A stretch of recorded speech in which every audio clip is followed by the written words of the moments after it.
I'm going to segue now to the Southern boy. My mama was from Alabama, so I'm a Southern Yankee. Clayton Buchanan, Arkansas boy, fabulous painter, who somewhere in his right decided to express himself with words, and he paints with his words now. So it gives me great pleasure. Clayton Buchanan.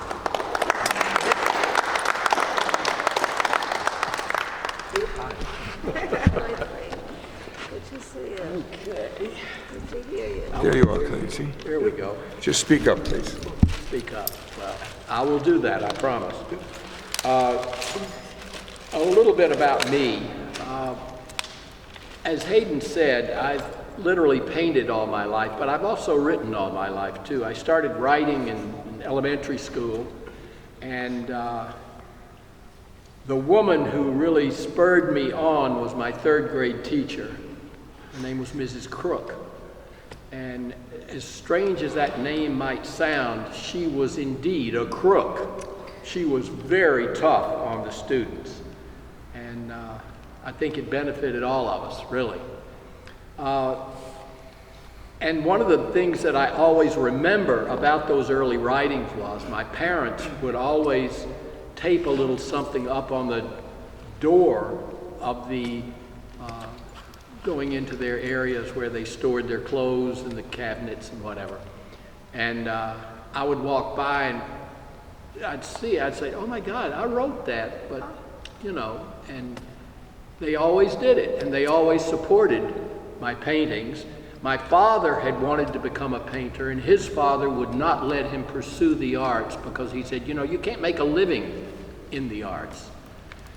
But he saw my desire and love of it, and he and my mother always took me out and expanded me, which to this day I love and will never forget. This first piece is a quick one. I wrote this.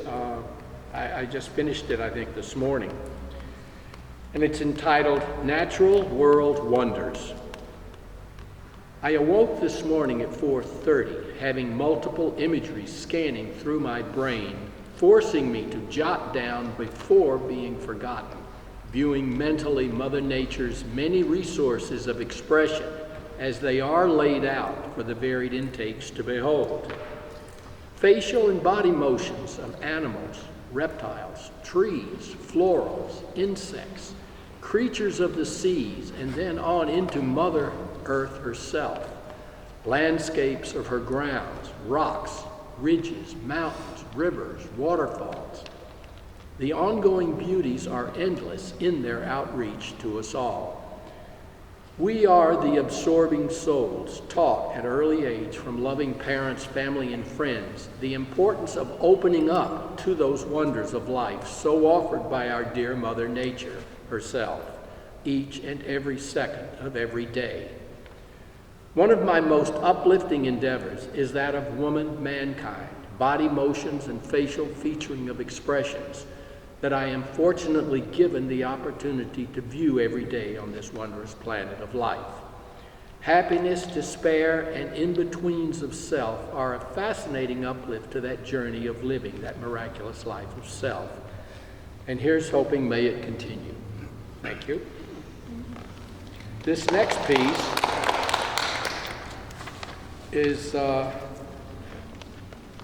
actually a remembrance I had when I was up in Provincetown in the 60s. I was studying painting up there, and to sustain myself, I was doing portraits on Commercial Street. And this piece is entitled Pop-Up Remembrances. Researching when writing for a direction to follow, at times I end up coming across an idea that I stumbled into, not intentionally meant to find. I had this happen when looking into the psychology of serial murder profiling online on my computer. There were multiple specific listings I scrolled through. What I found was distant to my original intent. but thinking somewhat creatively, I jumped down that direction of diligence.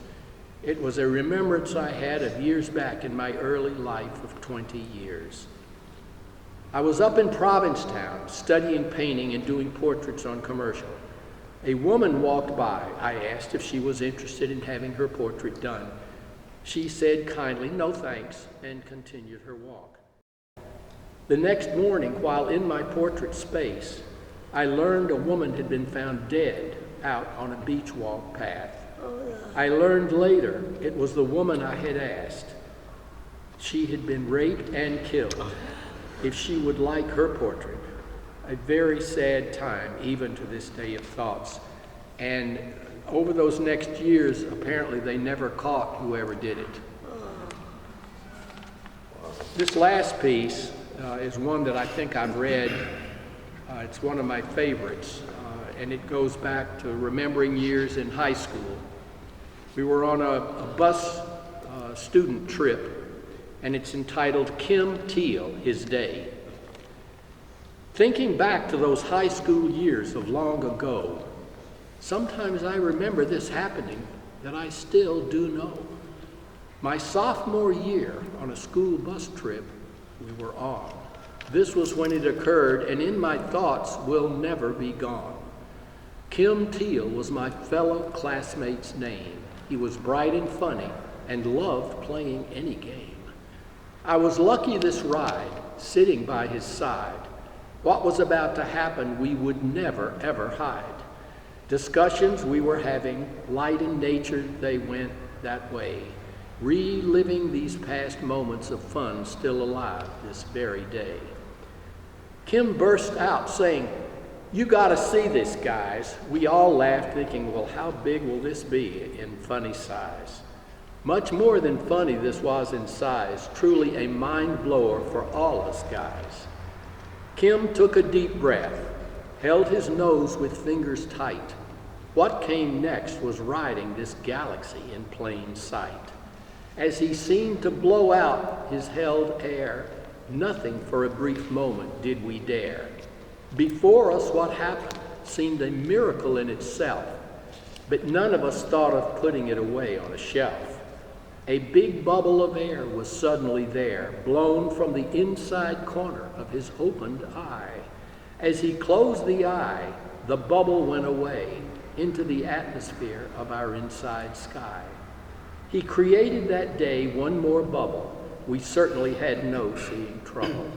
I never heard that Kim did this again these last school years, but wondered, did he ever try and blow bubbles out of his ears?